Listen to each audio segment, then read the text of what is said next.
যে গ্রন্থে জীবনের প্রতিটি প্রশ্নের উত্তর আছে, যে শাস্ত্র আমাদের অন্ধকারে আলো দেখায়, সেটি শ্রীমদ্ ভাগবত গীতা। গীতা শুধু একটি ধর্মগ্রন্থ নয়, এটি জীবনের দিশা, কর্ম, জ্ঞান ও ভক্তির চিরন্তন পথপ্রদর্শক। আজকের এই পর্বে আমরা জানব কি সেই গীতার মাহাত্ম্য, কেন বলা হয় গীতার এক শ্লোকই পারে জীবনের মোড় ঘুরিয়ে দিতে। চলুন প্রবেশ করি শ্রীকৃষ্ণের সেই অনন্ত জ্ঞানের জগতে, গীতার মাহাত্ম্য বর্ণনায়, যে বর্ণনা শুনলে দেহ, মন, আত্মা চিরশান্তিময় হয়ে ওঠে। সনাতন ধর্মের এই পবিত্র গ্রন্থের পাঠের আগে যে নানা বিধি নিয়ম মানতে হয়, তেমনি গীতা পাঠ সম্পূর্ণ করার পর গীতা মাহাত্ম্য বর্ণন না পড়লে গীতা পাঠ অসম্পূর্ণ থেকে যায় এবং গীতা পাঠের ফল সম্পূর্ণ পাওয়া যায় না। তাই মুনি বলেন, হে সুতমুনি, পুরাকালে বেদব্যাস আপনার কাছে নারায়ণ ক্ষেত্রে বসে যে গীতার মাহাত্ম্য বলেছিলেন, তা আপনি দয়া করে আমাদের কাছে ভালো করে বলুন। এর উত্তরে সুতমুনি বলেন, আপনি ভালো কথাই বলছেন। গীতার গুণের কথা অসাধারণ আর পরম গোপনীয়, সেই কথা বলার ক্ষমতা কার আছে? শ্রীকৃষ্ণ এটি ভালো রকমই জানেন। এছাড়া অর্জুন, ব্যাসদেব, সুখদেব, যাজ্ঞবল্ক্য ও জনক ঋষিও কিছু কিছু জানেন। এছাড়া যারা বলেন তারা পরের কাছে শুনে সামান্যই বলতে পারেন। যা হোক, আমি ব্যাসদেবের মুখে যেমন শুনেছি তেমনই আপনার কাছে বলছি, শুনুন। সমস্ত উপনিষদ হল গাভী, শ্রীকৃষ্ণ হলেন গোপ, অর্জুন সেই গাভীর বাছুর, আর দুধ হইল শ্রেষ্ঠ গীতিশাস্ত্ররূপ অমৃত। শ্রীকৃষ্ণ অর্জুনের সারথীর কাজ করে সে গীতারূপ অমৃত তিন জগতের উপকার করার জন্য প্রথমে দিয়েছিলেন। সেই কৃষ্ণরূপ নরব্রহ্মকে প্রণাম করি। সংসার রূপ সমুদ্র পার হওয়া খুব শক্ত। যিনি গীতারূপ নৌকায় সেই সাগর পার হতে চান, তিনি সহজেই পার হতে পারেন। যিনি বারবার গীতা পড়েন নাই, সেই অজ্ঞান লোক যদি মুক্তি পেতে চান, তবে ছোট ছেলেও তাকে উপহাস করে। যারা সর্বদা গীতা শোনেন আর পড়েন, তাহারা মানুষ নন, তারা নিশ্চয়ই দেবতার মতো। গীতা শাস্ত্রের উপদেশ দিয়ে শ্রীকৃষ্ণ অর্জুনকে তত্ত্বজ্ঞানের কথা বলেছেন।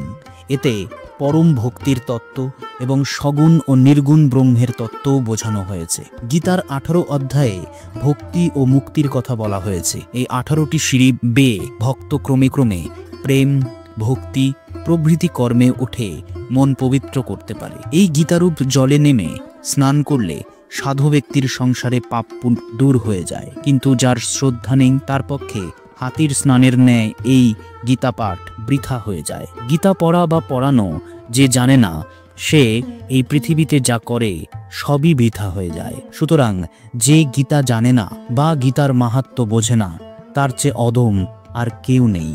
তার মানুষ হওয়া বৃথা। তার জ্ঞান, উচ্চ বংশে জন্ম ও সচ্চরিত্র হওয়ার কোনো ফল নেই। গীতার তাৎপর্য যে জানে না, তার চেয়ে অধম আর কেউ নেই। তার শরীর, সচ্চরিত্র, ধনসম্পদ এবং গৃহস্থ হয়ে বাস করা, এসবে ধিক্কার। যে গীতাশাস্ত্র জানে না, তাহার চেয়ে অধম যে কর্ম আরম্ভ করেছে তাকে ধিক। তার সুনাম, তার পূজাকে ধিক। সে যদি উচ্চ সম্মানও পায়, তবে ধিক সেই সম্মান। গীতায় যার মন নেই, তার সবই বৃথা হয় বলে পণ্ডিতেরা বলে গিয়েছেন। তার গুরুকে ধিক, তার ব্রত, নিষ্ঠা, তপস্যা, সুনাম এসবেই ধিক। যে গীতার অর্থ বোঝেনি, তার চেয়ে হীন আর কেহ নেই। গীতায় যে জ্ঞানের কথা বলা হয়নি, তা অসুর জ্ঞান। এই জ্ঞান ব্যর্থ, তাতে ধর্ম হয় না, তা বেদ ও বেদান্তে নিন্দা করা হয়েছে। সুতরাং গীতাশাস্ত্র ধর্মভাবে পূর্ণ, এটি সকল জ্ঞান দান করে। এই সকল শাস্ত্রের সার এবং পবিত্র, তাই এই সকলের চেয়ে শ্রেষ্ঠ। শ্রীবিষ্ণুর পর্বদিনে এবং একাদশীতে যিনি গীতা পড়েন, তিনি ঘুমিয়ে বা জেগে থাকুন, চলুন বা দাঁড়িয়ে থাকুন, কখনো শত্রু তার কোনো ক্ষতি করতে পারে না। যিনি শালগ্রাম শিলার কাছে, দেবতার মন্দিরে, শিবের মন্দিরে, তীর্থে বা নদীর তীরে বসে গীতা পড়েন, নিশ্চয়ই তার সৌভাগ্য লাভ হয়। গীতা পাঠ করলে শ্রীকৃষ্ণ অত্যন্ত খুশি হন। বেদ পাঠ, দান, যজ্ঞ, তীর্থে যাওয়া ও ব্রত ইত্যাদি করলে তিনি তত খুশি হন না। যিনি মনে ভক্তি করে গীতা পড়েন, তার বেদ, পুরাণ ইত্যাদি সব শাস্ত্রই পড়া হয়ে যায়। যোগের স্থানে, সিদ্ধ আসনের কাছে, শালগ্রাম শিলার সম্মুখে, সতলোকের সভায়, যজ্ঞের স্থানে এবং হরিভক্তের কাছে যিনি গীতা পড়েন, তিনি পরম সিদ্ধি লাভ করেন। যিনি প্রতিদিন গীতা পড়েন বা শোনেন, দক্ষিণার সঙ্গে অশ্বমেধ ইত্যাদি যোগ্যতার করা হয়ে যায়। যিনি গীতার ব্যাখ্যা শোনেন বা লোকের কাছে গীতার অর্থ যিনি বুঝে নেন, অপরের কাছে গীতা পড়ে শোনান, তিনি শ্রেষ্ঠ পথ পান। যিনি যত্ন ও ভক্তি করে শাস্ত্রের নিয়ম মতো পবিত্র গীতাকে অপরকে দান করেন, তার স্ত্রী তাহার প্রিয়া হন। তিনি নিশ্চয়ই সুনাম, সৌভাগ্য ও ভালো স্বাস্থ্য পান এবং তার পত্নীদের প্রিয় হয়ে পরম সুখ ভোগ করে থাকেন। যে বাড়িতে প্রতিদিন গীতার পূজা হয়, অভিচারের ফলে যে দুঃখ হয় বা প্রবল অভিশাপের জন্য যে কষ্ট ভোগ, সে সবকিছুই তার কাছে আসতে পারে না। যেখানে ত্রিতাপ দুঃখ, আধি ভৌতিক ও আধি দৈবিক অথবা কোনো রোগ, সাপ, পাপ, কষ্ট বা নরক কখনো ভোগ করতে হয় না। যিনি গীতার পূজা প্রতিদিন করেন, তার শরীরে কখনো ফোড়া ইত্যাদি হয় না। তিনি শ্রীকৃষ্ণের চরণের দাস হয়ে তার চরণে একনিষ্ঠ ভক্তি লাভ করেন। যিনি বারবার গীতা পাঠ করেন, তিনি সেই জীবনে কর্মের জন্য শরীর ধারণ করেন বটে, তবে সকলের সঙ্গেই তার বন্ধুত্ব হয়। তিনি মুক্ত, তিনি এই পৃথিবীতে সুখী, কোনো কর্মই তাহাকে সংসারে আটকাতে পারে না। তিনি যদি মহাপাপ ও অতি পাপও করে থাকেন, তবুও পদ্মপত্রে যেমন জল লাগে না, তেমনি তাকে কোনো পাপই স্পর্শ করতে পারে না। অনাচার করলে, যা বলতে নেই তা বললে, যা খেতে নেই তা খেলে, যা ছুতে নেই তা ছুলে যে পাপ হয়, তা সবই গীতা পাঠ করলে তৎক্ষণাৎ নষ্ট হয়ে যায়। সেই ব্যক্তি জ্ঞানে বা অজ্ঞানে ইন্দ্রিয়ের দ্বারা প্রত্যেক দিন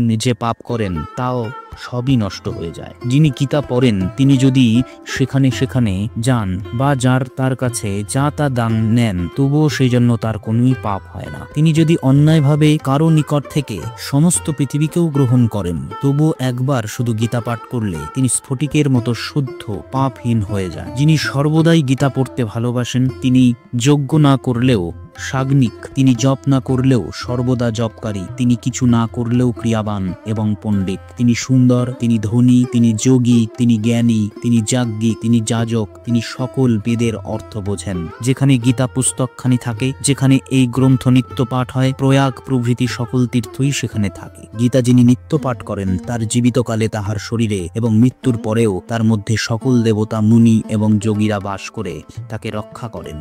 যেখানে গীতা পাঠ করা হয়, নারদ, ধ্রুব প্রভৃতি ভক্তদের সঙ্গে নিয়ে বালকৃষ্ণ রূপে গোপাল শীঘ্রই সেখানে গিয়ে সাহায্য করেন। যেখানে গীতার আলোচনা, গীতা পড়া এবং পড়ানো চলে, সেখানে নিজে ভগবান শ্রীকৃষ্ণ রাধাকে নিয়ে মনের আনন্দে বাস করেন। শ্রীকৃষ্ণ অর্জুনকে বলেছিলেন, হে অর্জুন, গীতা আমার হৃদয়ে, গীতা আমার সার পদার্থ, গীতাই আমার শ্রেষ্ঠ জ্ঞান, গীতাই আমার নিত্য জ্ঞান, গীতাই আমার শ্রেষ্ঠ স্থান, গীতাই আমার পরম পদ, গীতাই আমার পরম গোপনীয় বস্তু, গীতাই আমার পরম গুরু।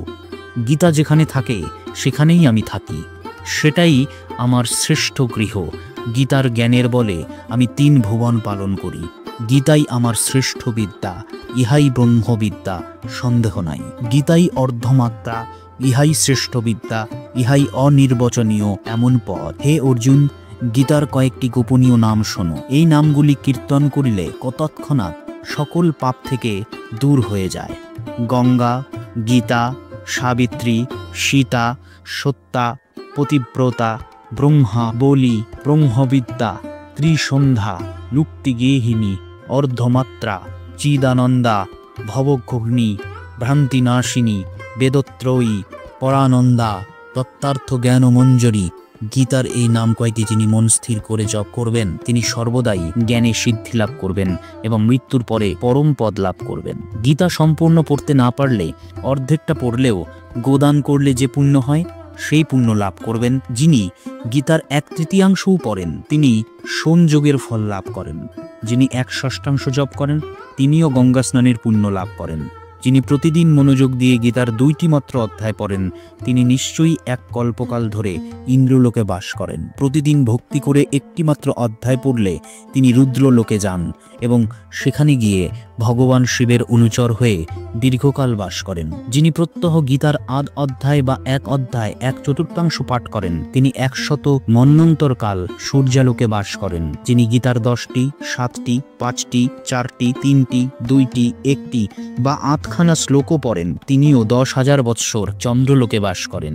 গীতার অর্ধেক 1/4 একটি শ্লোক বা অধ্যায়ও যদি কেউ ভাবতে ভাবতে দেহত্যাগ করেন, তিনি পরম পদ পেতে পারেন। যিনি শেষকালে গীতার অর্থ বা গীতা পাঠ শ্রবণ করেন তিনি মহাপাপী হইলেও তার মুক্তি লাভ হয়। গীতা পুস্তক সঙ্গে নিয়ে যিনি প্রাণত্যাগ করেন তিনি বৈকুণ্ঠে গিয়ে বিষ্ণুর সঙ্গে আনন্দে বাস করেন। একটি অধ্যায় মাত্র গীতার সঙ্গে নিয়ে কেউ যদি মারা যান তিনি মানুষ হয়ে জন্মেন এবং আবার গীতা পাঠ করে মুক্তি লাভ করতে পারেন। গীতা গীতা বলতে বলতে যার মৃত্যু হয় তার শুভগতি হয়। গীতা পাঠ করে যে কাজ আরম্ভ করা যায় তা নির্দোষ হয়ে পূর্ণ হয়ে যায়। পূর্বপুরুষদের শ্রাদ্ধ করার সময় যিনি গীতা পাঠ করেন তার পূর্বপুরুষেরা সন্তুষ্ট হন আর তারা নরক থেকে উদ্ধার পেয়ে স্বর্গে গমন করেন।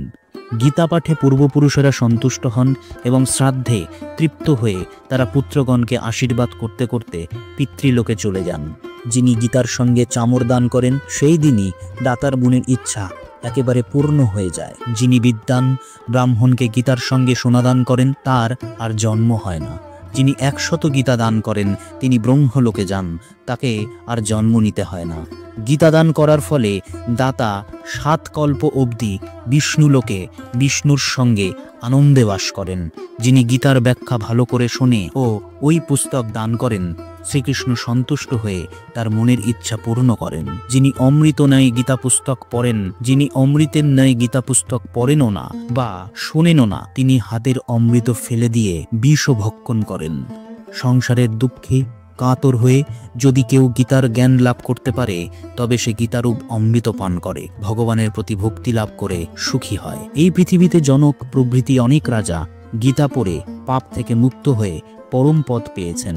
গীতার জ্ঞান বিষয়ে ছোট বড়র কোনো প্রভেদ নেই। সকল জ্ঞানের মধ্যে গীতার জ্ঞানই শ্রেষ্ঠ। এটি ব্রহ্ম জ্ঞানের সমান। আমি বুঝি বা আমি করি এইরূপ অভিমান বা অহংকারের বশে যদি কেউ গীতার অপমান করে তবে যে পর্যন্ত প্রলয় না হয় সে পর্যন্ত সে নরকে বাস করে। যে অজ্ঞানের বশে অহংকারের বশে গীতা মানে না সে কল্প শেষ না হওয়া পর্যন্ত কুম্ভীপাক নরকে পচে মরে। যখন গীতার ব্যাখ্যা করা হয় তখন যদি কেউ কাছে থেকেও তা না শোনে তবে সে অনেকবার শুকর হয়ে জন্মে। গীতা গ্রন্থ যে চুরি করে আনে তার সবই বৃথা হয়। গীতা পাঠেও কোনো ফল হয় না। বিবেচনা না করে পরিশ্রম করলে তার শ্রম যেমন বৃথা হয়, গীতার ব্যাখ্যা শুনে যার সত্যই আনন্দ হয় না তাহার কোনো কাজ কোনো ফল হয় না। গীতা পাঠ শুনে সোনা, খাদ্যবস্তু, পট্টবস্ত্র এগুলি দান করার উদ্দেশ্যে ভগবানকে নিবেদন করতে হয়। যিনি গীতা পাঠ করেন তাকে বস্ত্রাদি ও নানাবিধ দ্রব্য দিয়ে পূজা করলে ভগবান তাতেই সন্তুষ্ট হন। এই কথা বলে সুতমুনি আবার বললেন, এই গীতার মাহাত্ম্য পুরাতন। এটি শ্রীকৃষ্ণ নিজে বলেছেন। গীতা পাঠের পর যিনি এই মাহাত্ম্য পড়েন তিনি যে ফলের কথা বলা হলো সেই সব ফল পান। যিনি গীতা পড়ে গীতার মাহাত্ম্য পড়েন না তার গীতা পাঠ বৃথা, শুধু পরিশ্রমী সার হয়। যিনি গীতার সঙ্গে সঙ্গে গীতার মাহাত্ম্য পাঠ করেন এবং শ্রদ্ধা করে শ্রবণ করেন তিনি শ্রেষ্ঠ গতি লাভ করেন। যিনি গীতার ব্যাখ্যা শুনে এর মাহাত্ম্য শোনেন তার সেই পুণ্যের ফল পৃথিবীতে সকল প্রকার সুখ হয়। ইতি শ্রী বৈষ্ণবেয় তন্ত্র সারোক্ত গীতি মাহাত্ম্য সম্পূর্ণ।